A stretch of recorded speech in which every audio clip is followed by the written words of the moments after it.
Hey, this is Heidi Dawson. If you love all things health and wellness and style of any kind, hang out here with me each week. I'm obsessed with never-ending improvement, and it's all in an effort to help each one of us live a wildly successful lifestyle. Subscribe today so you don't miss a thing. Hi, guys. Welcome to episode 567 of the Wildly Successful Lifestyle Podcast. It's so good to be with you. How are you guys doing out there? I hope that you are healthy and happy and living your best life. I've been thinking a lot lately about something that's really changed how I live my life in a way, and that's the idea that people will treat you how you allow them to treat you. So whether you're running your own business or whether you're dealing with relationships with friends or family or just trying to live your life more on your own terms, this episode is all about setting boundaries. It's also about valuing your time and teaching others to respect you. Sounds good to me. As an interior designer, I have worked with some incredible clients, people who make my job so much fun. But I've also learned a tough lesson that people will treat you based on the boundaries that you set. Now, before I started my design business, I worked in real estate where I was always on. Like, you're always on call in real estate. I'd answer calls at 9. I would work every weekend and basically let my clients' schedules run my life. It was completely exhausting. And it's one of the main reasons why I left that industry, even though I really, really loved it. I enjoyed being a real estate agent. But when I transitioned over to design, I promised myself that things would be different.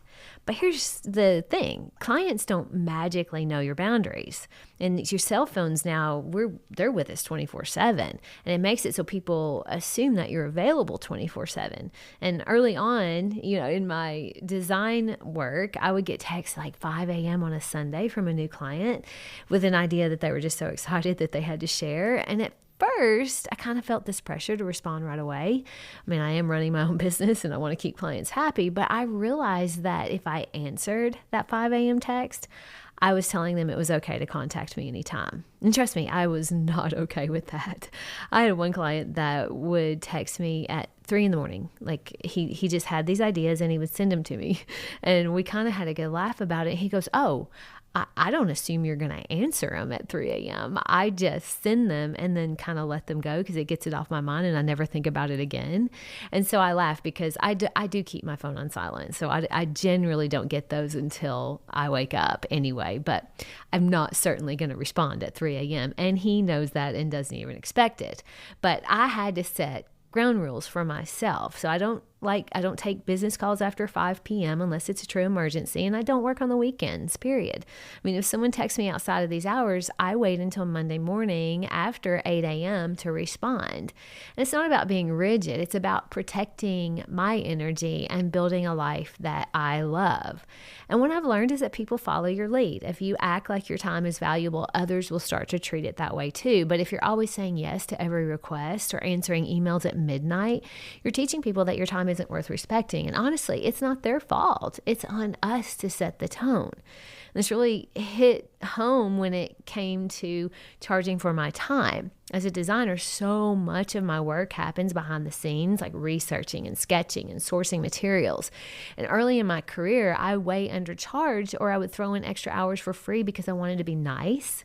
But what I noticed is it led to burnout. And also it led to clients who didn't fully appreciate my work. I had to learn that if I don't value my time enough to charge for it, my clients won't value it either. So I got clear about my rates and upfront about my process. I started saying, this is how I work, this is how long it takes, and this is what it costs. And most clients respect that clarity. It builds trust. It's not about being greedy. It's about owning your worth and teaching others to see it too. I once had a prospective client that I absolutely adored. She was so much fun and she was very enthusiastic, but she wanted to move at warp speed. I mean, it was Friday when we first had our meeting and she was already scheduling workers for the following Monday, expecting expecting me to kind of jump in immediately. Now, in my mind, I thought, and this is a belief I had, that she has no idea how much time it takes to create a thoughtful design plan. Now, I could have said yes and scrambled, but I knew that wasn't sustainable. So I told her actually, I just told her over the weekend that I couldn't take her project on with that timeline because it wouldn't allow me to do my best work. I was really clear about the time I needed and why it mattered. And you know what happened? She saw how much I valued my process and my time, and instead of walking away, she offered me a hefty flat fee to take the time I needed to create a proper plan. It was a win-win for both of us. That moment showed me, though, people won't value your time if you don't, and they won't respect you if you don't respect yourself. It's really about deciding what matters most to you. And for me, it's having my weekends and evenings for my family and my friends and to do kind of what I want. And the key is not to wait for someone to cross a boundary. You have to be proactive because once they've crossed a boundary, now you have that awkward job of telling them they've crossed it, even though they didn't know you had it. But if you tell them up front, hey, these are the times I'm available and this is how I work. Clear communication up front saves so much stress later. And there will be moments when you're tempted to bend that, like maybe it's a big client or a pushy friend.